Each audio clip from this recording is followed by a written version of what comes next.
7 ভাগে কুরবানি করা যাবে কি? এই প্রশ্নটা আমাকে আর করিয়েন না। এই প্রশ্নটা আমি যখনই শুনছি আমার বিরক্তি চলে আসছে, এমনকি আমাকে অ্যালার্জি হচ্ছে। কী জন্য? যে আমি এতদিন পর্যন্ত যতগুলো হাদিসের ধারাভাষ্য দেখলাম, পড়লাম, জানলাম, তার খোলাসা আমি লিখে দিয়েছি। আপনারা যদি মুর্শিদাবাদে আহলে হাদিসের ফতোয়া কাউন্সিলের সঙ্গে যোগাযোগ করেন, তাহলে সেখানে দেখতে পাবেন যে এর উপরে কতটি দলিল দেওয়া হয়েছে, কতটি হাদিস দেওয়া হয়েছে। আমি তো গ্রেট মুফতিদের ফতোয়াগুলোকে নকল করিনি। সারা দুনিয়ার আলেমরাই বলেছেন কি যে 7 ভাগে কুরবানি করা চলবে। বেয়াদবি মাফ, আমার জানা মতে বাংলাদেশের 2 জন আলেম আছেন, আমি নাম বলবো না, আপনারা জানেন সবাই। এই 2 জন আলেমকে আমি এই মশলাটাতে শুধু বলছি যে ইনারা 2 জন বিরল প্রজাতির আলেম, যিনারা বলছেন কি 7 ভাগে কুরবানি করা চলবে না। অথচ এই বাংলাদেশেরই আবার একদল আলেম বলছেন না 7 ভাগে কুরবানি করা চলবে। যারা বলছেন চলবে না তারা ভুল বলছেন এবং এটা তাদের হঠকারিতা। তো বাংলাদেশের আলেম একজন আর একজনের বিপক্ষে বক্তব্য দিতে গিয়ে বলছেন এটা হঠকারিতা এবং এটা একদম চরম ভুল কথা। তা আমি আর ওই 2 জন আলেমের মন্তব্য করতে যাচ্ছি না। আমি নিজেকে মানে সীমার মধ্যে রাখতে চাইছি। তো এই 2 বিরল প্রজাতির আলেম ব্যতীত কেউ বলেছেন যে না 7 ভাগে কুরবানি চলবে না, এটা আমার জানা নেই। কাজে যারা জানতে চাইছেন তারা ফতোয়া কাউন্সিল থেকে আমার প্রতিবেদন বিশাল আকারে লেখা আছে, ছাপা আছে, ওখানে দেয়া আছে, আপনারা অংশগ্রহণ করুন, ওগুলোকে জেনে নিন নেট থেকে। আর দ্বিতীয় কথা হলো যে মৌখিক যদি শুনতে চান তাহলে আপনি নির্দ্বিধায় 7 ভাগে কুরবানি করতে পারেন, কেন কোনো রকম অসুবিধা নেই। পারলে একাই দিন, আলহামদুলিল্লাহ। আর যদি মনে করেন যে শরীকানা কুরবানি করবো, আপনি শরীক কুরবানি করতে পারেন, সেটা আপনার কবুল হবে আল্লাহ তাআলার কাছে ইনশাআল্লাহ। আসসালামু আলাইকুম।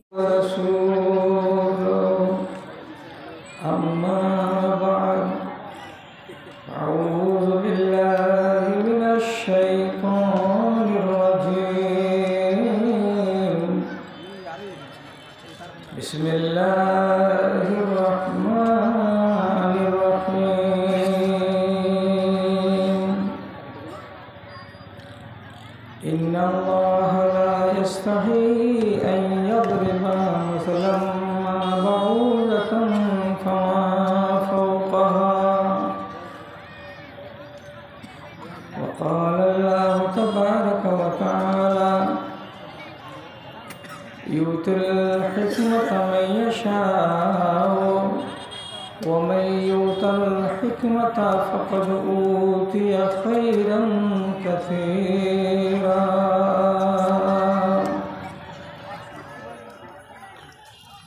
সকলের দাতা তুমি ওগো দয়াময়, এতটুকু কৃপা যেন মোর প্রতি হয়।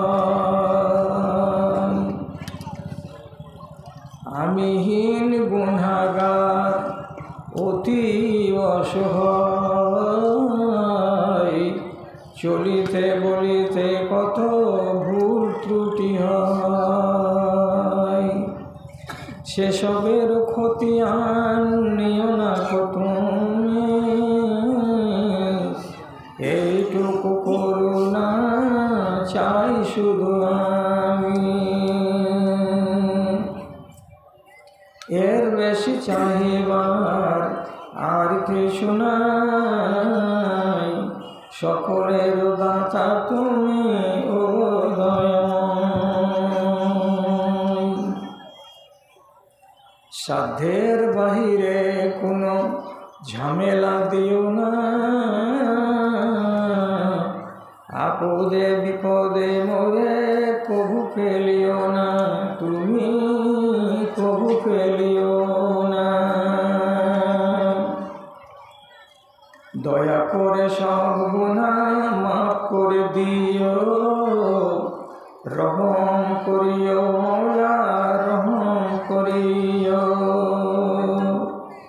তোমার দয়ায় যেন পার পেয়ে যাই, সকলের দাতা তুমি ওগো দয়াময়, এতটুকু কৃপা যেন মোর প্রতি হয় গো, মোর প্রতি হয়।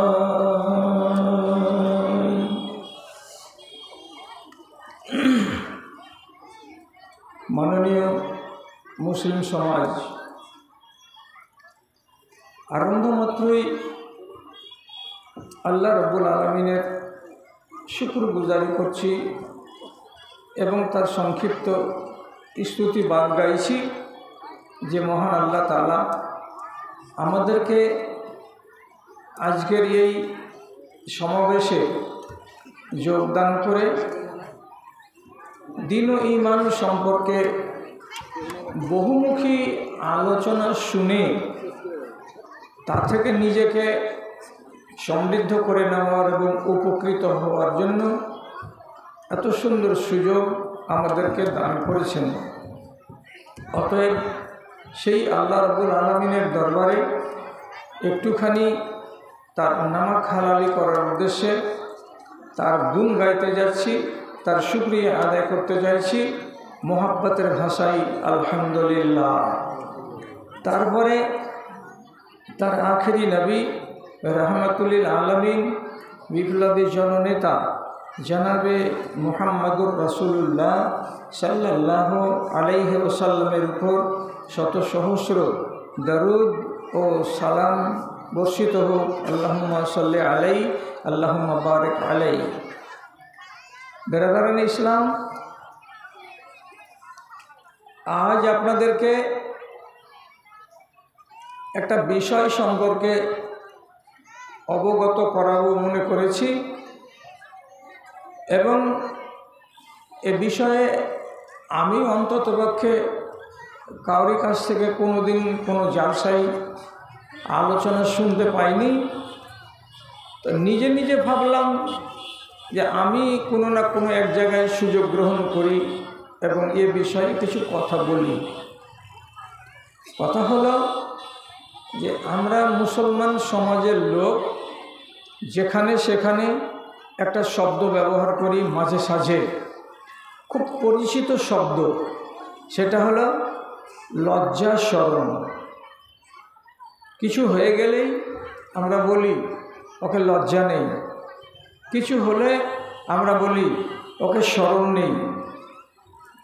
কিন্তু বুঝার কথাটা হলো এই যে লজ্জা যেটা কথা আমি বলছি মুখে, সেটা থেকে বুঝাতে চাইছি কি, অনেক মানুষ মনে করে কোনো একটা রমণী যদি নিজের কাপড়গুলোকে ঠিকঠাকভাবে শরীরে না রাখে তাহলে আমি ওকে বলি কি মেয়েটি লজ্জাহীনা।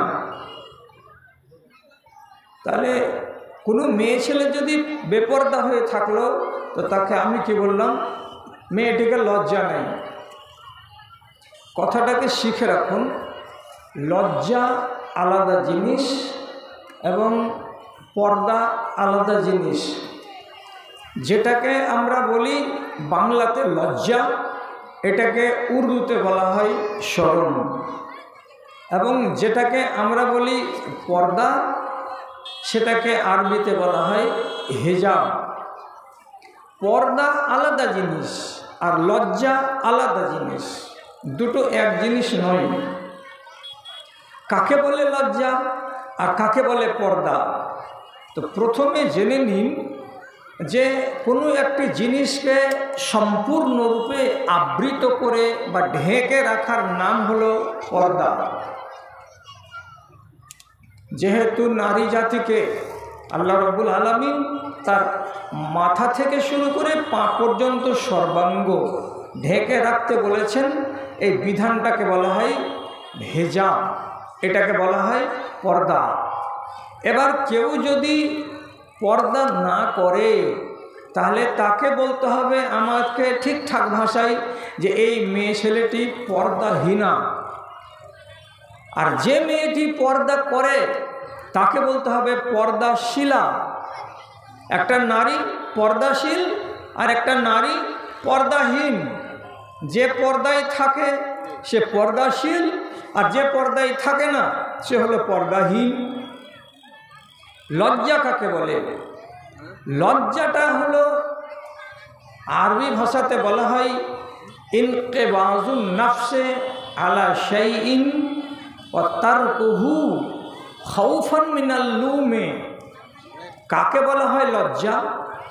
মানুষের অন্তরের ভেতরে এমন একটা চেতনা তৈরি হওয়া, যেই চেতনাটা তৈরি হয় কোনো এমন একটি কাজের প্রেক্ষিতে যে এই কাজটা যদি আমি করি তাহলে আমাকে মানুষের পক্ষ থেকে দু চারটা কথা কাঁচা পাকা শুনতে হতে পারে, মানুষ আমাকে লান তান করতে পারে, এই একটা ভাবনা ভেবে নিয়ে মনের ভেতরে যে তৈরি হয় যে অবস্থাটা, তাকে বলা হয় সংকোচ, তাকে বলা হয় দ্বিধা।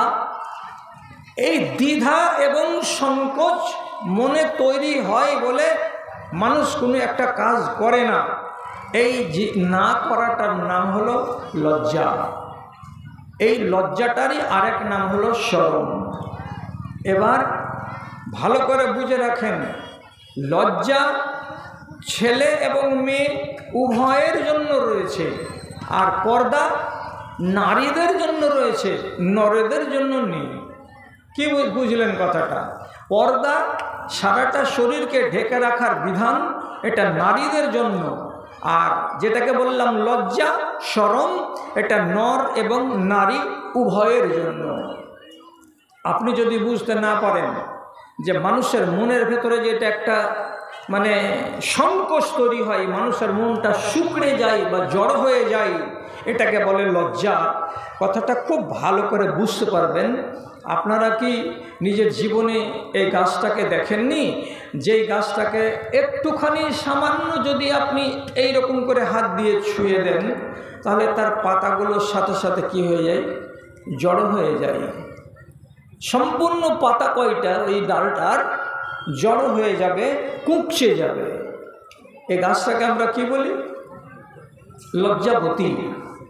লজ্জাবতী এর মানে এর ভেতরে সেই চেতনাটা আছে বলে তার ভেতরে লজ্জা তৈরি হলো, আর লজ্জা করলো এই জন্য তার নাম হলো লজ্জাবতী।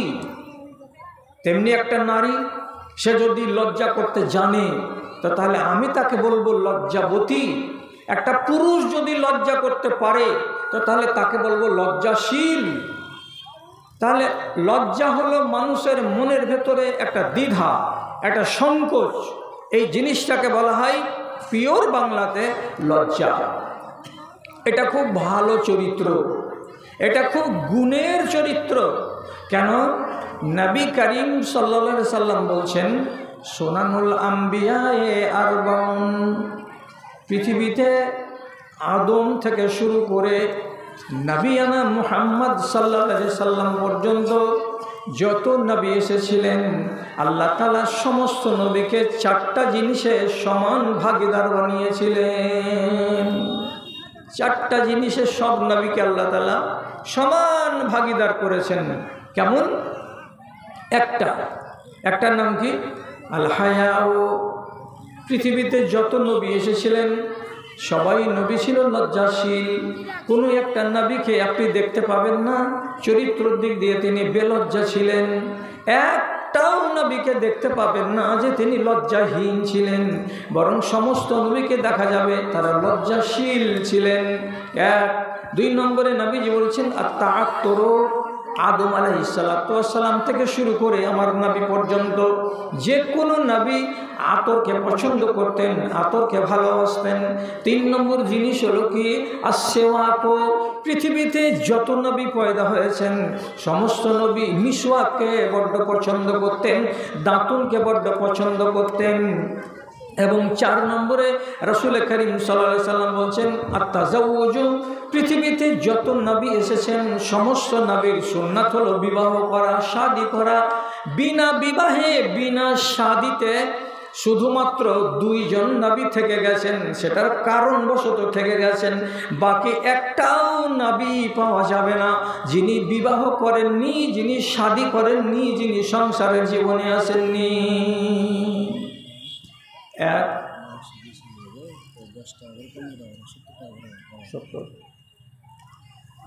কথা হলো ভান্ডারিতে এতক্ষণ পর্যন্ত ভান্ডারির কুপন ফি ছিল 80 টাকা। 10 টাকা করে কমিয়ে দেওয়া হয়েছে। আপনারা যারা ইচ্ছুক ব্যক্তি তারা 70 টাকাতে খানাটা খেতে পারেন। খেয়ে নিতে গেলে লাভ হবে মসজিদে, সেদিকে লক্ষ্য রাখবেন আপনারা। তো কি বুঝলাম? আম্বিয়াদের নেক স্বভাব হলো কটা? তো 4টা। তার ভিতরে একটা কি পেলাম? লজ্জা। তাহলে আমি যে কথাই কথাই বলি লজ্জা লজ্জা লজ্জা, তাহলে লজ্জা কথাটা কি খারাপ? না, লজ্জার স্বভাবটা খারাপ। লজ্জাকে ছেড়ে দেওয়াটা হলো খারাপ। যদি আপনার আর আমার ভেতরে এই চেতনা না থাকে তাহলে আমি হলাম লজ্জাহীন, এটা হলো খারাপ। কোনো রমণীর ভেতরে যদি সংকোচ, যদি দ্বিধা মনের ভেতরে না থাকে তাহলে এটা হলো বদ স্বভাব, একে বলা হয় লজ্জাহীনা, এটা খারাপ স্বভাব। কিন্তু লজ্জাটা থাকা হলো প্রশংসনীয় স্বভাব। আমার ভেতরেও যেন লজ্জা থাকে, আপনার ভেতরেও যেন লজ্জা থাকে। এই নেক গুণ যার ভেতরে আছে সেই মানুষটা বড় ফজিলতের মানুষ হবে। কেন হবে? স্বয়ং আল্লাহ রাব্বুল আলামিন লজ্জা করেন। এক, আল্লাহ রাব্বুল আলামিনের যত ফরিস্তা আছেন সমস্ত ফরিস্তা লজ্জাশীল, লজ্জা করেন। 2, আমার নবী জনাবে মুহাম্মদুর রাসূলুল্লাহ সাল্লাল্লাহু আলাইহি ওয়াসাল্লাম তিনি নিজে লজ্জা করেন, তিনি লজ্জাশীল। সাহাবায়ে কেরামদের অনেকের নাম আসবে যারা তাদের সম্বন্ধে লেখা আছে হাদিসের পাতায়, উনারা ছিলেন লজ্জাশীল। তাহলে এটা তো ভালো স্বভাব।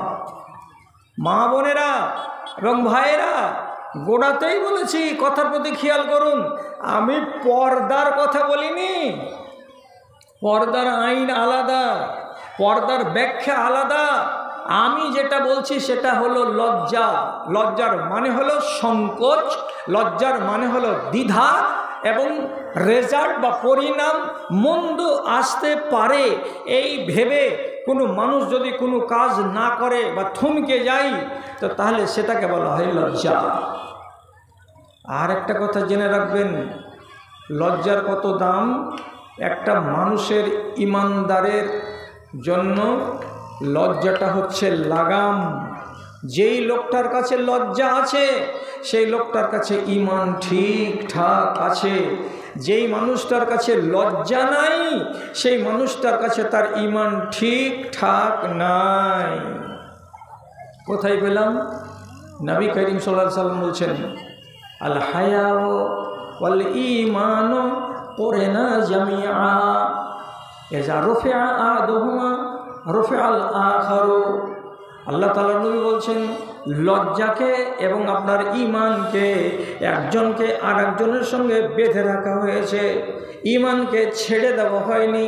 ঈমানকে বাঁধা আছে লজ্জা দিয়ে, আর লজ্জাকে যুক্ত করে রাখা হয়েছে ঈমানকে দিয়ে। সুতরাং একটা মানুষ যদি লজ্জাহীন হয় তাহলে সে লোকটা ঈমানদার হতে পারে না। আর একটা লোক যদি পাকা ঈমানদার হয় তাহলে সে লোকটা বেলজ্জা হতে পারে না। কথা বোঝা গেল? কি বললাম? কথাটা ধরতে পারলেন? যার কাছে লজ্জা আছে তার কাছে ঈমান আছে, যার কাছে ঈমান আছে তার কাছে লজ্জা আছে। একটা লোক নির্লজ্জ তাহলে তার ঈমান পূর্ণ নয়, পূর্ণ নয়। একটা লোকের ভেতরে যদি আপনি দাবি করেন এই লোকটা পাকা ঈমানদার, তাহলে আপনাকে বলতে হবে যে এই লোকটা পাকা লজ্জাশীল, এর ভেতরে লজ্জা আছে। দুটো নবী করিম বলছেন এর একজন আরেকজনের সঙ্গে অঙ্গাঅঙ্গিভাবে জড়িয়ে আছে। যদি আমার ভেতরে লজ্জা না থাকে তাহলে জানতে হবে ঈমানও কমে গেছে। যদি আমার ভেতরে ঈমান পরিপূর্ণ না থাকে তাহলে জানতে হবে আমার লজ্জা আউট হয়ে গেছে। সুতরাং ঈমান বহাল থাকার জন্য আউয়াল শর্ত, 1 নম্বর শর্ত হচ্ছে আমার আর আপনার ভেতরে লজ্জা বহাল থাকা। যে কোনো কাজে আপনি যদি দ্বিধাহীন হয়ে যান তাহলে তো আপনার কোনো কাজে বাধাই আসবে না। কাকে বলে লজ্জা? আপনি দাঁড়িয়ে দাঁড়িয়ে একটা চায়ের দোকানের সামনে বিড়ি টানছেন, একটা আলেম চলে যাচ্ছিল চায়ের দোকানের সামন দিয়ে, টুপি মাথায় দিয়ে, পাঞ্জাবি গায়ে দিয়ে, মুখে সুন্নাতে দাড়ি দেখলেন। দেখার পরে সাথে সাথে বিড়িটাকে হয় লুকিয়ে দিলেন আর না হয় চুপচাপ কোনো জায়গাতে ছুঁড়ে ফেলে দিলেন। এটার নাম কি? এটার নাম হলো লজ্জা। এই লজ্জাটা আপনাকে একটা বড় গুনাহ থেকে বাঁচালো। সেটা কি বড় গুনাহ? কি বড় গুনাহ থেকে আপনাকে বাঁচালো এই লজ্জাতে? বিড়িটা যদি ফেলে না দিতেন আর আপনার হাতে যদি থাকতো, আর একটা বড় আলেম আপনার সামনে দিয়ে যেত আর বিড়িটা আপনার হাতে এইভাবে টানা দেখতে পেত, তাহলে কি হতো আপনি জানেন? বেঁচে গেলেন। যদি না ফেলতেন তো বাঁচতেন না। কোনখান থেকে? রাসূলুল্লাহ বলছেন আলেমের কদর করতে শিখুন, কথাগুলোকে বুঝুন, আল ফাল বলে সময়টা কাটাবো না। রাসূলুল্লাহ বলছেন ইত্তাকু ফিরাসাতাল মুমিনি ফাইন্নাহু ইয়ানজুরু বিনুরিল্লাহ। একজন পাকা ইমানদার, একজন পাকা দিনদার, সাধারণ মানুষ হোক অথবা আলেমের দিন হোক, তার দৃষ্টি থেকে বেঁচে থাকো, তার নজর থেকে বেঁচে থাকো। কেন? একটা দিনদার, ইমানদার, পরহেজগার আলেম বা সাধারণ মানুষ ওর নজর দিয়ে যে দেখে, তো তার নজরে জ্যোতি থাকে কার দেওয়া? তো আল্লাহর নূর দেওয়া থাকে। সে নিজের চোখ দিয়ে শুধু শুধু দেখে না, আল্লাহর নূরের দ্বারাই সে দেখতে পায়। কাজে একজন ফাসেক লোকের চোখে যা দেখা যাবে তার চাইতে অনেক গুণে বেশি গোপনীয় জিনিস দেখা যাবে, ধরা যাবে কার চোখে? একজন আল্লাহওয়ালা দিনদার আলেমের চোখে। সুতরাং একটা আলেম যদি কোনো ছেলের সম্বন্ধে মন্তব্য করে দেয়, এই ছেলেটা কার গো, ছেলেটা বড় বদতমিজ, এই ছেলেটা কার গো, ছেলেটা বড় বদচরিত্র, এই ছেলেটা কার গো, তার স্বভাব বড্ড খারাপ, এই বলে যদি কোনো আলেমের চোখে কোনো মানুষ একটা বদ হয়ে যায়, মন্দ হয়ে যায়, তাহলে আসলেই সে বদ স্বভাবের ছেলে, আসলেই সে মন্দ স্বভাবের লোক। কেন? যে নবীজি বলছেন মুমিনের ফিরাসাত থেকে, মুমিনের আকেল থেকে, মুমিনের ফায়সালা থেকে বেঁচে থাকো। কেন? তার চোখ দিয়ে যে দেখতে পায় সে আল্লাহর নূর দিয়ে দেখতে পায়। তাহলে লজ্জা করেছিলে তুমি, আর করে এই জিনিসটাকে যে হাত থেকে ফেলে দিয়েছিলে, তো তাতে তুমি বাঁচিয়ে নিয়েছো নিজেকে। কি করে? যে আমি বেলজ্জা বলে এ আলেমটার সামনে আমি স্বীকৃতি পাইনি, বরং আমি কি স্বীকৃতি পেয়েছি? এটা কার ছেলে? অমুকের ছেলে, মাশাআল্লাহ, ছেলেটা ভালো। কেন? যে আপনার সামনে আমি কোনো খারাপ চরিত্র দেখতে পাইনি। তাহলে বাঁচালো কে আপনাকে? এই লজ্জা। আর এই লজ্জা যদি না থাকে, আর আপনার যদি পরিণাম বলে চিন্তা না থাকে, কি বলে পরিণাম?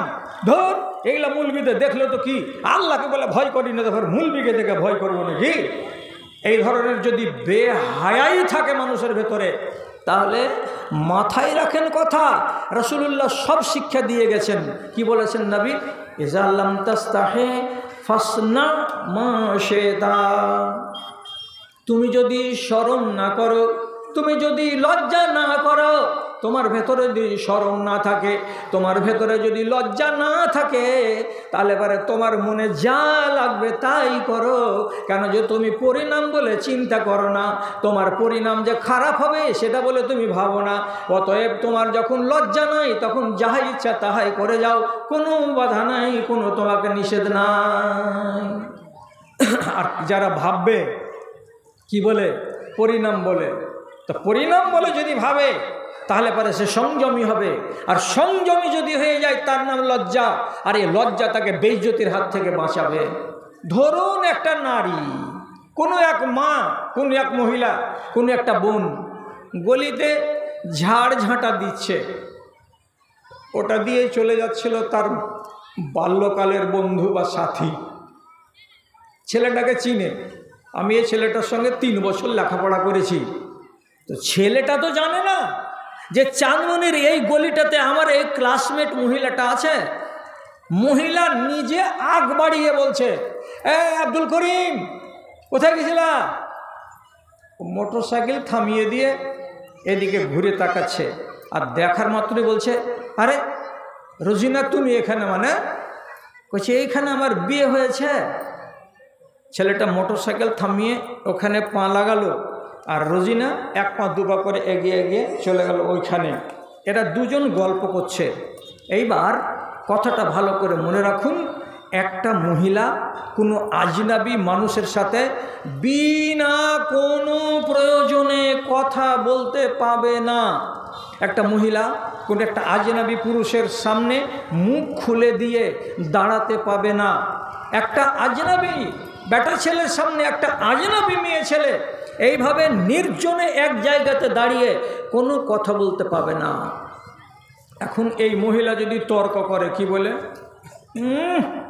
এত যদি কেউ গোঁড়ামি করে আর এত যদি কেউ মুন্সিগিরি দেখায় যে আমি আমার ক্লাসমেটের সঙ্গে একটা কথা বললাম তো সব জাত চলে যাবে, তাহলে এই নারীকে তালিম দিতে হবে কি বলে, তোমার পরিণাম খারাপ হতে পারে এটা বলে যদি তোমার জানের ভেতরে ভয় না থাকে তাহলে বেহায়া হয়ে যাহা ইচ্ছা তাহা করো, তোমার জন্য পরিণাম ভালো আসবে নাহি মন্দ আসবে তার জন্য তুমি তৈরি থাকো। তো পরিণাম আসতে পারে না। রাসূলুল্লাহ কি সার্টিফিকেট দিলেন, ফাসনা মা শেতা, তোমার যদি মন্দ পরিণাম বলে জানে ভয় না থাকে তো তাহলে যেমন তাই করো। তাই করার মানে কি, তুমি নিজেকে জালিল করো, তুমি নিজেকে লাঞ্ছিত করো, তুমি নিজেকে বেইজ্জত করো, এর জন্য আর তোমার ঈমান দায়ী হবে না। কেন? তোমার গোড়াতেই ভুল হলো কি যে তুমি লজ্জা করলে না। কি পরিণাম দাঁড়াবে? যদি মা আবার দেখতে পাই বৌমা কোনো ছেলের সঙ্গে গল্প করছিল, তাহলে সন্ধ্যাবেলায় বেটাকে বলবে না, মহিদুর, হ্যাঁ গে মা, পুছ করতো বেটা, বহু কার সাথে গল্প করছিল, ও অনেকক্ষণ গল্প করলে, ঝাড়ঝাঁটা বন্ধ করে দিয়ে, গলি ঝাড় দেওয়া বন্ধ করে দিয়ে বেলা গড়িয়ে গেল, তখন পর্যন্ত দাঁড়িয়ে দাঁড়িয়ে দাঁড়িয়ে দাঁড়িয়ে গলিতে গল্প করলে। দেখুন মন্দ পরিণামের সূত্রপাত। স্বামীর মনে সন্দেহ হয়ে গেল, কি এই তুমি কার সাথে গল্প করছিলে? আমার ক্লাসমেট ওখান দিয়ে যাচ্ছিল, আমাকে দেখেও বললো, কে রে তোর এখানে বিয়ে হয়েছে নাকি? বলে হ্যাঁ। এই তো কথা। তো বলছে মা যে বলছে অনেকক্ষণ ধরে গল্প হয়েছে। মার কথা বাদ দাও, এবার মা আর শাশুড়িতে লাগলো লড়াই। তুই ঝুট্টা কথা কেন কহেছে? দিকে তুমি ঝুট্ঠি, তোমার 14 বংশ ঝুট্ঠি, আমি তো দুটা কথা বলেছি। তাহলে শাশুড়ি আর বউয়ে লাগলো। শাশুড়ি আর বউয়ের ঝগড়াতে মধ্যখানে দাঁড়িয়ে আছে কে? তো বেটা মাকে সাপোর্ট করবে না স্ত্রীকে সাপোর্ট করবে? শেষ পর্যন্ত ঝগড়াটার জল অনেক দূর গড়িয়ে চলে যাবে।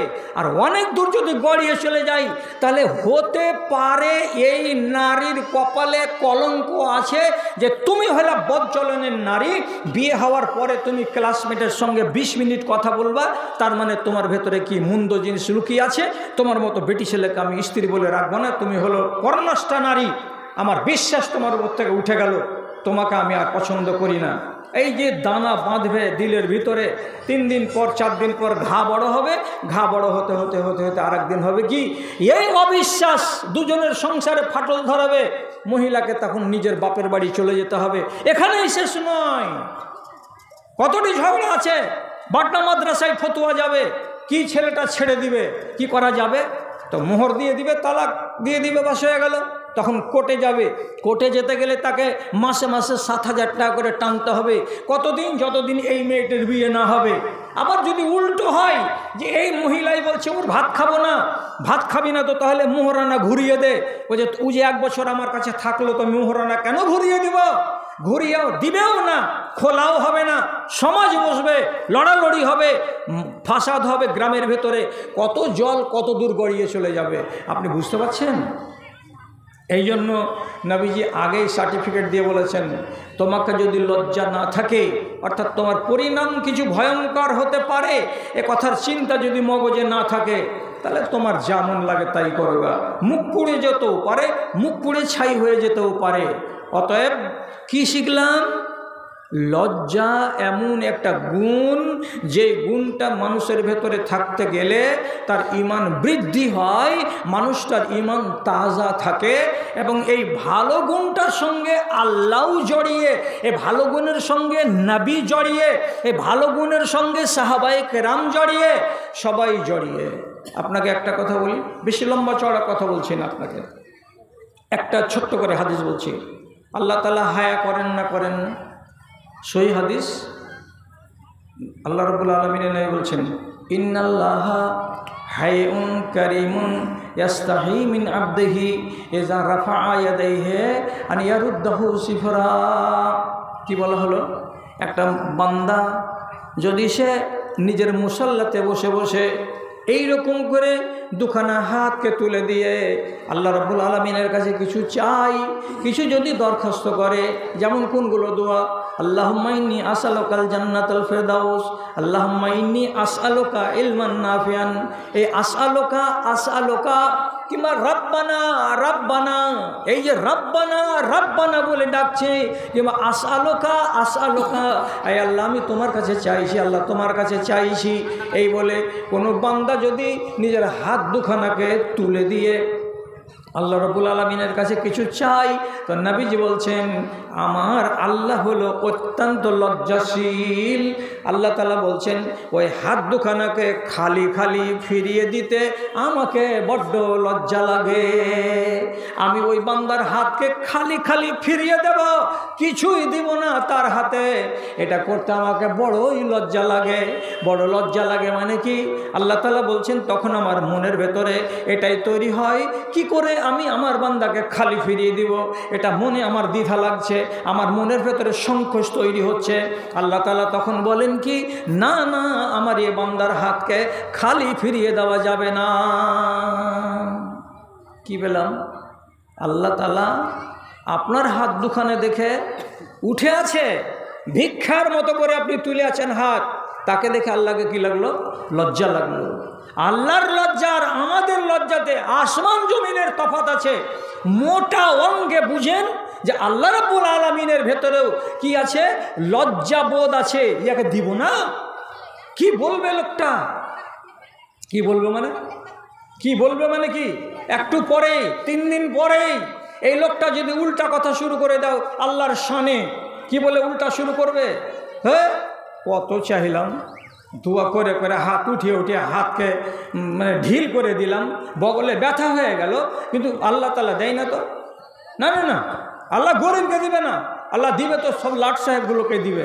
এই যে ফালতু কথাগুলো বেরিয়ে যেতে লাগলো আপনার মুখ দিয়ে, কেন? পেলেন না বলেই তো। আপনার ভেতরে অতটুকু জ্ঞান ছিল না, আপনার ভেতরে সবুর ছিল না, ধৈর্য ছিল না, বলে হুট করে আপনি আল্লাহ রাব্বুল আলামিনের বিরুদ্ধে কথা বলতে লাগলেন। তো আল্লাহ তাআলার এইটুকু, আল্লাহ নিজের কথা বলছেন যে আমার ভেতরে এই চেতনাটুকু আছে যে এই বান্দাকে যদি আমি খালি হাত ঘুরাই তো তাহলে এর পরিণামটা কি হবে? উল্টা পাল্টা হয়ে যেতে পারে। তাই আল্লাহ তাআলা বলছেন আমাকে বড্ড হায়া লাগে, আমাকে বড্ড শরম লাগে, আমাকে বড্ড লজ্জা লাগে যে আমি লোকটাকে খালি হাত ফিরাবো কেমন করে, অথচ আমার কাছেও হাত পাতিয়ে চাইছে। ভাই আমার, এটা যদি খারাপ সিফাত হতো তাহলে আল্লাহ তাআলা কি হায়া করতেন না? আমার নবী আল্লাহ রাব্বুল আলামিনের পরে আর আমার নবীর মাঝখানে একটা মধ্যখানে ওয়াস্তা আছে, মাধ্যম আছে, সেটা হচ্ছে ফেরেশতাদের দল। ফেরেশতারা তো পাক, এরাকে আল্লাহ রাব্বুল আলামিন খাহেশাত থেকে, মনের বাসনা কামনা থেকে একদম পুরো মাত্রায় পরিষ্কার রেখেছেন। এদের কামনা নেই, এদের বাসনা নেই, এদের চাহিদা নেই, এদের বিবি নেই, এদের বাল বাচ্চা নেই, এদের খানা পিনা নেই, এরা এগুলো থেকে পরিষ্কার। তবুও তাদের ব্যাপারে একদম সহি কথা লেখা আছে, ভালো করে বুঝেন। আল্লাহর ফেরেশতারা স্মরণ করে কি করে না, আর এটা নেক গুণ কি নেক গুণ নয়। একদিন আল্লাহ পাকের নবী হযরতে আয়েশার বাড়িতে শুয়ে শুয়ে আরাম করছেন। মা আয়েশা মৌজুদ আছেন বাড়িতে, কিন্তু রাসূলুল্লাহর নিজের লুঙ্গিটা উঠে আছে। কত দূর পর্যন্ত উঠে আছে যে আল্লাহ পাকের নবীর হাঁটুর উপরের রানগুলোর খানিক খানিক অংশ দেখা যাচ্ছে, রানের কিছু কিছু অংশ দেখা যাচ্ছে। এতটা কাপড় উঠিয়ে রেখে নবী করিম সাল্লাল্লাহু আলাইহি সাল্লাম আরাম করছেন। এমন সময় আবু বকর সিদ্দিকের আওয়াজ পাওয়া গেল। আল্লাহ রসুল বলছেন আসতে দাও, কে আছো বাইরে? ওকে। রাসূলের কথা শুনে আবু বকর সিদ্দিক রাদিয়াল্লাহু তাআলা আনহু ঘরের ভেতরে ঢুকে গেলেন। রসুলের যে অবস্থা ছিল সেই অবস্থাতেই থেকে গেলেন, কাপড়কে নাড়াচাড়া করলেন না। তারপর আর 2-4 মিনিট পরে আবার ঢুকলেন। কে? তো হযরত ওমর ফারুক রাদিয়াল্লাহু তাআলা আনহু যখন ঢুকে গেলেন তো রাসূলুল্লাহর অবস্থা যেমন ছিল কাপড়ের, ঠিক ওই রকমই থেকে গেল, একটু নাড়াচাড়া করলেন না। তারপর এবার হঠাৎ করে কড়া বেজে উঠল, কে আছো গো? তো বলছে আমি উসমান গানি রাদিয়াল্লাহু তাআলা আনহু আছি। রাসূলুল্লাহ আসতে বললেন, হযরত উসমান যেমনি ঢুকলেন সঙ্গে সঙ্গে আল্লাহ পাকের নবী বসে গেলেন। আর বসে যাওয়ার পরে নিজের লুঙ্গিটাকে হাঁটু থেকে নিচে নামিয়ে নিলেন, নিয়ে পুরো পাটাকে ঢেকে দিলেন। যখন এই দৃশ্যটা মা আয়েশা দেখতে পেলেন, তখন আদবের সাথে নবীকে জিজ্ঞেস করে বলছেন, আমার আব্বা যখন বাড়িতে ঢুকলেন তখন আপনি হাঁটুটাকে খোলাই রেখে দিলেন, ঢাকলেন না। হযরত ওমর যখন বাড়ির ভেতরে ঢুকলেন তখন আপনার রানটাকে খোলা রেখেই দিলেন, ঢাকলেন না। এবং হযরত উসমান গনি যখন ঢুকলেন তখন তাড়াহুড়ো করে নিজের রানটাকে, নিজের হাঁটুর উপর কাপড়টাকে কেন আপনি ঢেকে নিলেন, কেন আপনি নিজেকে সোজা সাপটা করে নিলেন? কি ব্যাপার? ওই দুজনের বেলা পা ঢাকলেন না, হাঁটু ঢাকলেন না।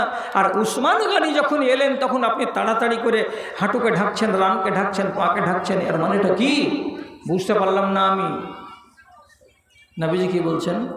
আয়েশাকে জবাব দিয়ে বলছেন, কাইফা লা আস্তাহি মিন রাজুলিন ইয়াস্তাহি মিনহুল মালায়েকা। ও আয়েশা শুনো, আমি কি করে ওই মানুষটাকে দেখে শরম করব না? আমি এই লোকটাকে দেখে কেন শরম করব না? যেই লোকটাকে দেখতে গেলে আল্লাহর ফরিস্তারা ঝাঁকে ঝাঁকে আসে এবং শরম করে। আল্লাহর ফরিস্তারা লজ্জা করে কাকে দেখে? তো উসমান গনিকে দেখে। তো তাহলে যে মানুষটাকে দেখে আল্লাহর ফরিস্তারা শরম করে, ওই মানুষটাকে দেখে আমি নবী মুহাম্মদ কেন শরম করব না? এই জন্য উসমানের বেলায় শরম করে নিজের রানটাকে ঢেকে দিলাম, লুঙ্গিটাকে আমি নিচে নামিয়ে দিলাম। তাহলে হযরত উসমানের সম্মানার্থে আল্লাহর ফরিস্তারা কি করেন? লজ্জা করেন, আল্লাহর ফরিস্তারা শরম বোধ করেন। কি বুঝতে পারলাম? হ্যাঁ, এই ভালো চরিত্র বলেই এই সিফাতটা, এই গুণটা কার ভেতরে আছে? আল্লাহর ফরিস্তাদের ভেতরে আছে। অন্য এক হাদিসে আছে, নবীজি একদিন রাতের বেলায় এতে গেলেন, বাকিতে গেলেন, কবরস্থানে।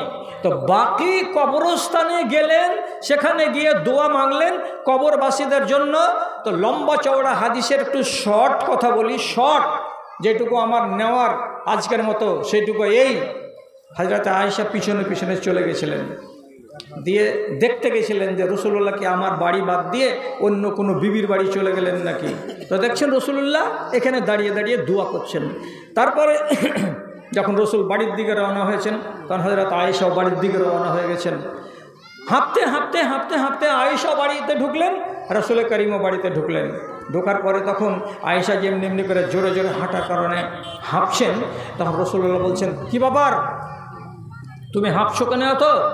তখন বলছে, না কিছু নাই, এমনি এমনি একটু এরকম করছে। তখন রাসূলুল্লাহ বললেন, খবরটা সত্য সত্য দিয়ে দাও, আর না যদি দিবা তো যে আমাকে খবর দেয় সে খবর দিয়েই দেবে, অতএব লুকিয়ে রাখিও না সত্যটা কি।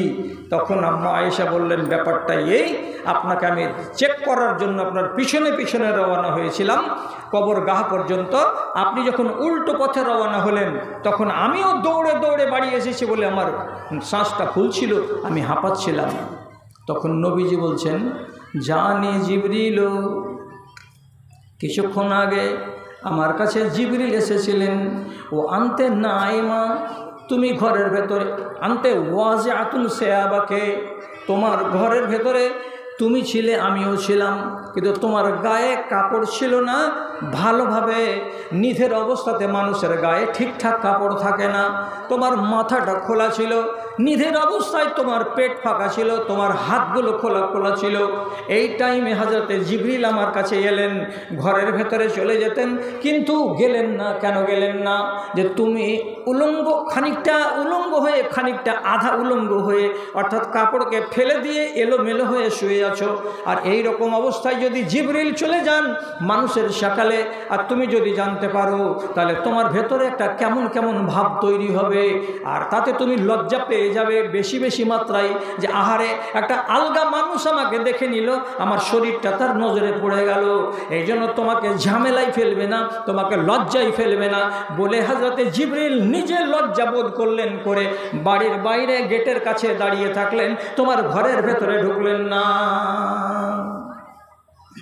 তাহলে হযরতে জিবরিলের মতো ফেরেশতা তিনিও বলছেন যে ওই হাদিস থেকে তিনিও শামিল, আবার এই হাদিস থেকে আলাদাভাবে জানা যাচ্ছে যে হযরত জিবরিল আলাইহিস সালাম তিনি এই মহৎ গুণে গুণান্বিত, তার ভিতরেও লজ্জা বোধ ছিল, আছে, এই নেক চরিত্র তার ভেতরে আছে। জি হ্যাঁ আমার ভাই জানেরা, কথাগুলোকে একটু মন দিয়ে শুনবেন। যদি কাম দেয় কোনো দিন যে এই লজ্জা থাকতে গেলে আমাদের উপকার কতটা হয় আর কতটা হয় না, সহি কথা বলছি আপনাকে। একদিন রাসূলুল্লাহর শালি বলেন না হয় 150 বলেন, যেটাই বলবেন, হযরত আয়েশার বড় বোন, তার নাম হচ্ছে আসমা রাদিয়াল্লাহু তাআলা আনহা, উনি উনার স্বামীর খেজুরের বাগান থেকে কিছু খেজুর পেড়ে নিয়ে আসছেন। কেন যে হযরতে জুবায়ের রাদিয়াল্লাহু তাআলা আনহু ছিলেন খুব কড়া মিজাজের সাহাবী। তিনি নিজের স্ত্রীদেরকে বসিয়ে বসে খেতে দিতেন না। 4টা স্ত্রী, কিন্তু কেউ যে বসে খাবে এরকম তার মিজাজে ছিল না। যাও খেজুর পেড়ে আনো, বাগানে খেজুর আছে, তো যাও লকড়ি নিয়ে আসো, খেজুরের বাগানে শুকনো শুকনো ডাল আছে, 2-4 খান 5 খান করে পেড়ে আনো, এনে নিজের রান্না বান্না করো। এখান থেকে ওলামায়ে দ্বীন অনেকগুলো মশলা বের করেছেন, তার ভিতরে এইটা একটা মশলা। কি মশলা? যে আসমা রাদিয়াল্লাহু তাআলা আনহা বাড়ি ছেড়ে 1 কিলোমিটার 1.5 কিলোমিটার দূরে স্বামীর বাগান থেকে খেজুর পেড়ে মাথায় করে চলে আসছেন বাড়ি। তাহলে এবার প্রশ্নটা হলো, মেয়ে ছেলে পেলে কি নিজের গলিতে গরুর নান্দে পানি দিতে পারে? মেয়ে ছেলে পেলে কি তার স্বামীর থাকতেই গলিতে গরুর নান্দে চারা দিতে পারে? হয়তো কোনো মৌলভী সাহেব বলে দিবে মদটা বাড়িতে বসে থাকবে আর বেটি ছেলেটা গলিতে গরুকে পানি দিবে, গরুকে চারা দিবে। কেন? মেয়ে ছেলের বাইরে আসা যায় নয়। আরে ফলস কথা, এটা একবারে ফালতু কথা। স্বামী যদি তার চাই যে আমার স্ত্রী এই কাজটা করবে, সে জানে, অথচ সে হুকুম করছে নিজের স্ত্রীকে যে যাও গলিতে তুমি গরুর নান্দে চারা দিয়ে আসো। স্ত্রী যদি চারা দিয়ে আসে পর্দার সহিত, 1 পয়সা ক্ষতি নাই। কেন? বাড়ি থেকে 1 কিলোমিটার 1.5 কিলোমিটার দূরে খেজুরের বাগান থেকে খেজুর পেড়ে আনছেন কে? হযরত জুবাইরের স্ত্রী আসমা রাদিয়াল্লাহু তাআলা আনহা। কাজের কথাটা কি? রাস্তাতে দেখা হয়ে গেল নবী করিম সাল্লাল্লাহু আলাইহি সাল্লামের সাথে। আল্লাহ পাকের নবী যখন চিনে নিলেন এটা আমার 150 আবু বকরের বেটি আয়েশার বোন, তখন তিনি রিশতা সম্পর্ককে সামনে এনে দিয়ে একটুখানি মেহেরবান হয়ে গেলেন। আর মেহেরবান হয়ে যাওয়ার পরে নিজের উটটাকে তার কাছে নিয়ে গিয়ে বসিয়ে দিলেন। আর বসিয়ে দেওয়ার পরে বলছেন, ও আসমা, আমি তোমার ভগ্নিপতি, আমি আয়েশার স্বামী, আমি তোমাকে নিজে থেকে অফার দিয়ে বলছি, তুমি এইরকম প্রখর রোদে পা পুড়িয়ে পুড়িয়ে হেঁটে হেঁটে বাড়ি যেও না। আমি উঁটটাকে বসিয়ে দিলাম, তুমি এইবার আমার উঁটের উপরে বসে যাও, আমার পিছন দিকে সওয়ার হয়ে যাও, আমি তোমাকে তোমার বাড়ি পর্যন্ত পৌঁছে দিয়ে চলে আসব। তোমার জানে আরাম হবে, তোমার সুখ হবে, এই জন্য তোমাকে প্রস্তাবটা দিলাম। চলো আমার উঠে উঠে যাও। উঠে তো ডবল বসা, 3 ডবল বসা, এটা তো অভ্যাস আছে আরবদের। রাসূলুল্লাহ ডাকছেন কাকে? নিজের 150কে, যে তুমি উঠো, আমি তোমার ভগ্নিপতি ডাকছি তোমাকে, চলো আমার সাথে সাথে তোমার বাড়ি পর্যন্ত পৌঁছে দিই। তো উনি যদি ইচ্ছা করতেন যে উঠে যাব, তো উঠে যেতে পারতেন। কেন যে এটা সাধারণ ভগ্নিপতি নয়, ইনি হচ্ছেন রাহমাতুল্লিল আলামিন, দয়ার কাণ্ডারি। তিনি হচ্ছেন নবী, একজন পয়গম্বর, সাধারণ মানুষ নয়। কিন্তু তা সত্ত্বেও তখন উনি কি বলছেন? হযরত আসমা কি বলছেন? ইস্তাহিয়াইতু আন আসিরা খালফার রিজাল।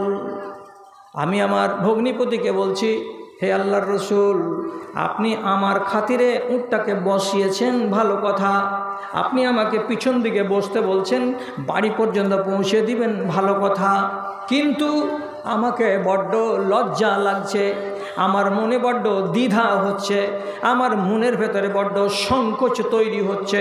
এর মানে কি, এই যে সংকোচ তৈরি হচ্ছে কিসের ভয়ে? হতে পারে এই কাজটার পরিণামে কোনো একটা খারাপ জিনিস আমার সামনে চলে আসতে পারে, যেটা আমি কামনা করি না, যেটা আমি বাসনা করি না, এমন একটা রেজাল্ট চলে আসতে পারে। তার জন্য আমি বলছি আমাকে বড্ড লজ্জা লাগছে, আমাকে বড্ড শরম লাগছে আপনার পিছন দিকে বসে বসে বাড়ি পর্যন্ত যাওয়া। আর তাই আমি বসবো না, আপনি উটটাকে খাড়ো করেন, আর খাড়ো করার পরে আপনি বাড়ি চলে যান। আমি হেঁটে যাচ্ছি তো হেঁটেই বাড়ি চলে যাব।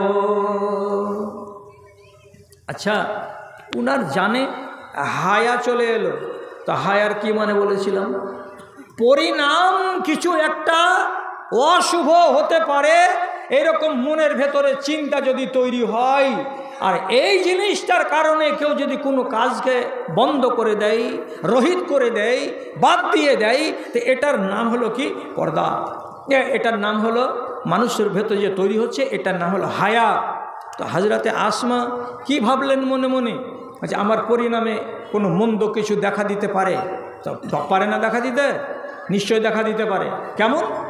মানুষের মন তো যদি ভগ্নিপতির পিছন দিকে বসে 4 পা 5 পা 10 পা করে যদি এগুতে এগুতে চলে যায়, 3টা লোক যদি আড়াল থেকে বলে, হাজি শালির সাথে কত ভাবছে, তো বলে আয়াজুবিল্লাহ, এমন যদি একটা বাজে কথা কাউরে মুখ থেকে বেরিয়ে যায়, আপনি গ্যারেন্টি দিতে পারবেন যে 1000 মানুষের মন সবটি একরকমের? এটা কোনো দিন নয়। আপনার আর আমার মনের ভেতরে ইবলিশ শয়তান মাঝে মাঝে টোকা দেয়। না হলে রাসূলুল্লাহ ইতিকাফে আছেন আর দেখতে গেছেন একটা বিবি, সেই বিবি ইতিকাফ থেকে রাসূলুল্লাহর সাথে দেখা টাকা করে বাড়ি আসছেন, তো রসুল ওই বিবিকে 4 পা 5 পা করে এগিয়ে দিচ্ছেন বাড়ির দিকে। তো রসুল যে আন্ধারে, ঝুকঝুকে আন্ধারে একটা মেয়ে ছেলেকে সাথে করে যে পার্শ্বে হাঁটছেন আর চলে যাচ্ছেন, ইতিমধ্যে একটা লোক এদিক থেকে এদিক চলে যাচ্ছিল, চলে গেল, সাথে সাথে রসুলুল্লাহ ওই লোকটাকে থামিয়ে দেবেন যে, ওগো ওই লোক শুনো শুনো শুনো। লোকটা কাছে আসলো, তো রসুলুল্লাহ ওই লোকটাকে ডাকলেন কেন? ডেকে আবার কি বলছেন? লোকটা যখন কাছে এলো তখন রসুল বলছেন, হাজহি জাওজাতি। লোকটাকে দেখে রসুল বলছেন, এটা আমার বাড়িওয়ালি, আর আমি আমার বাড়িওয়ালির সঙ্গে কথা বলছি।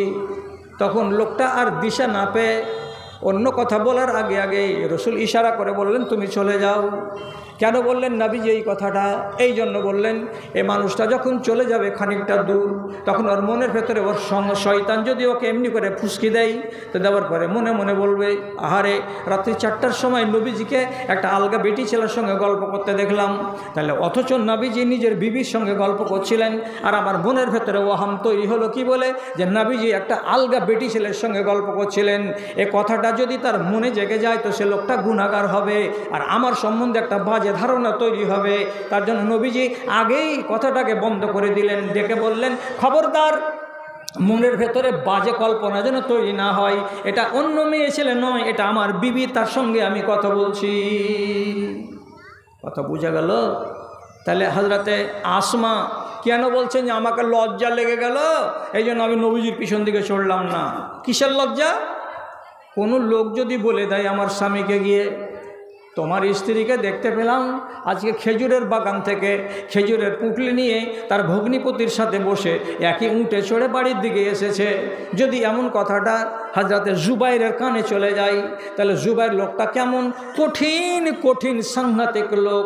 হযরতে আসমা নিজে বলছেন, আমরা 3টা সতীন ছিলাম, যদি কোনো একজন মেয়ে ছেলের উপর, স্ত্রীর উপরে আমার স্বামী যে রেগে যায়, তো তাহলে বাগান থেকে কাঁচা ডাল নিয়ে আসে আর এসে মারতে শুরু করে, কত করে মারে, যতক্ষণ পর্যন্ত ওই লাঠিখানা ভেঙে চুরচুর না হয়ে যায়, ততক্ষণ পর্যন্ত আমার স্বামী মারা বন্ধ করে না।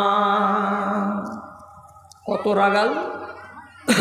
হযরত আসমা নিজে স্বামীর বাড়ি ছেড়ে বাপের বাড়ি চলে এসেছেন, আবু বকরকে পর্যন্ত বলেছেন, বাজান ওই স্বামীর ভাত আর খেতে পারবো না, কেন ওই স্বামীর মায়ের আর থামতে পারি না। আমাকে ছাড়িয়ে দাও বাপ, আমাকে মায়ের থেকে বাঁচিয়ে দাও বাপ।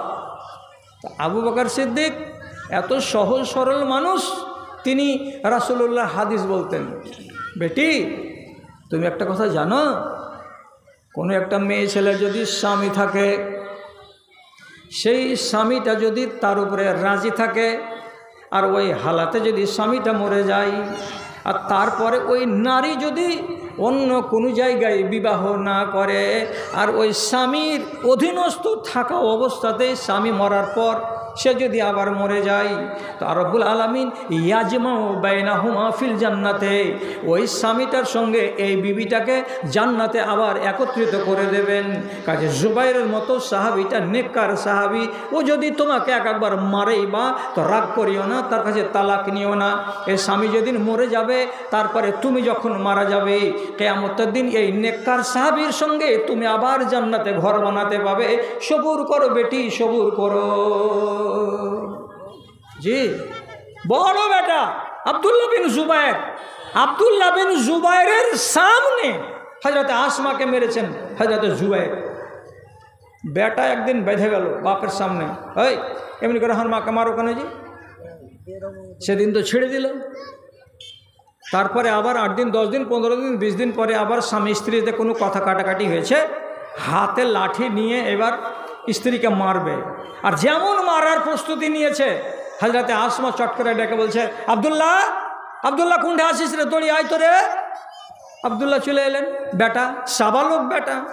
আর যেমনি সাবালক বেটা আংনাতে ঢুকেছে, তখনই ওর বাপ জুবাইর ওকে ডেকে বলছে, লা তাদখুল বাইনি ওয়া বাইনাহা, তোর মার আর আমার মাঝখানে হরগিজ ঢুকবি না। যদি আমাদের দুজনের মাঝখানে ঢুকতে এসেছিস, পরিণাম খারাপ হয়ে যাবে, আমি বলে দিচ্ছি। আব্দুল্লাহ বিন জুবাইর সেদিন পাড়া গরম করে দিয়ে বলছে, যা হবে হবে, আমার মায়ের উপরে একটা ছড়ি পড়বে না, এতে আমি ঢুকি অথবা আমি না ঢুকি। রাগ এমন হয়ে বেড়ে গেল হযরত জুবাইর রাদিয়াল্লাহু তাআলা আনহু, হ্যাঁ মায়ের পক্ষ নিয়ে এসেছো আমার কাছে এখানে, যে তোর মাকে আমি মারতে পাবো না। যখন বড় বেটা রুখে দাঁড়িয়ে গেল যে আমার মাকে মারা যাবে না, তখন জুবাইর রাদিয়াল্লাহু তাআলা আনহু রাগের জ্বালাতে ওর মাকে তালাক দিয়ে দিলেন। তালাক দেওয়া স্ত্রী যতদিন বাকি দিন বেঁচে ছিলেন, ততদিন বেটার আন্ডারে থেকে মারা গেছেন। তাহলে স্বামীকে দেখে তার ভক্তি কতটা ছিল, যে বলছে কি, আমাকে লজ্জা লাগছে, পরিণাম কোনো একটা খারাপ চলে আসতে পারে বলে আমি দ্বিধা করছি, আমি সংকোচ করছি, আল্লাহ পাকের রাসূল আপনার উটে চড়ে আমি যাব না। স্বভাবটা ভালো না খারাপ? কি বলছেন? এই লজ্জা হারিয়ে যাওয়ার কারণেই দেশের ভেতরে ইমানের বাটা চলে এসেছে। আর একটা কথা মনে রাখবেন, যেই পুরুষের কাছে লজ্জা আছে তার কাছে ঈমান আছে, যে নারীর কাছে লজ্জা আছে তার কাছে হায়া আছে, যে নারীর কাছে লজ্জা নাই সেই নারীর কাছে পর্দা নাই, সে নারী পর্দাহীন হতে পারে না। যেই নারী, যেই নর লজ্জাহীন, তার কাছে ঈমান শক্ত হয়ে থাকতে পারে না। হায়ার দুশ্মনকে হায়া কমিয়ে দেয়, হায়ার দুশ্মনকে। হায়ার 1 নম্বর দুশ্মন হলো বেটা ছেলের সঙ্গে ওয়াহেতুক বেশি বেশি কথা বলা। কথা বুঝলেন? কথা বুঝলেন? বেটা ছেলের সঙ্গে ওয়াহেতুক বেশি বেশি কথা বলা, আর বেটা ছেলের সঙ্গে বেশি বেশি উঠা বসা করা, চলাফেরা করা। রাগ করিয়েন না চানমনি এলাকার মায়েরা এবং বোনেরা, আজকালকার যুগে স্কুলের ছাত্র ছাত্রীদের ভেতরে ধর্মপরায়ণতাটা কম, বরং 100-র ভেতরে 20 নয়া পয়সা আছে, নেই 15 নয়া পয়সা আছে। এবং স্কুল পড়া ছেলেরা আর মেয়েরা বর্তমান জমানাতে এদের শতকরা 80 জনের লজ্জা নাই, 80 জন বেলজ্জা। আর বেলজ্জা হলো কেন?